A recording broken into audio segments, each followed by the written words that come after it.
आज सकाळची सुरुवात मस्त चहा आणि खारी खाऊन केली बरं का. आणि त्यानंतर कामावरती निघाले आणि आज इतकं प्रचंड ऊन होतं ना, मी तर माझा चेहरा पूर्ण झाकून घेतलेला.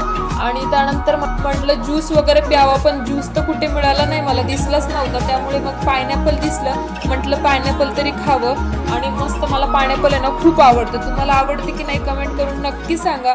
त्यानंतर पुढे जाताच मला शिवाजी महाराजांचा स्टॅच्यू दिसला. आणि त्यानंतर पुढे गेले तर गल्लीमध्ये ना आमच्या असे मुलं क्रिकेट वगैरे खेळत होते ना, आणि तो बॉल डायरेक्ट माझ्या तोंडावरच येऊन लागला असता. थोडक्यात वाचले मी, नाही तर काही खरं नव्हतं माझं तर. आणि संध्याकाळी ना मला काल तुम्हाला माहिती आहे हॉटेलमध्ये जाऊन पार्टी केलेली नाही का आम्ही. मग आता प्रत्येकाकडून पार्टी घेणं चाललंच आहे, तर म्हटलं तर मलाही द्यावंच लागणार कधी ना कधी. सगळ्यांनी मला फोर्स केला तू दे तू दे.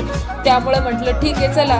म्हणून माझं तर काही एवढा मूड नव्हता, पण ठीक आहे म्हटलं. त्यामुळे मग आम्ही हॉटेलला गेलेलो जेवायला सर्वजण. जेवून वगैरे घरी गेलो. आणि असा होता माझा आजचा दिवस. शेवटपर्यंत पाहिलाचा आहात तर नक्की फॉलो करा. Okay bye.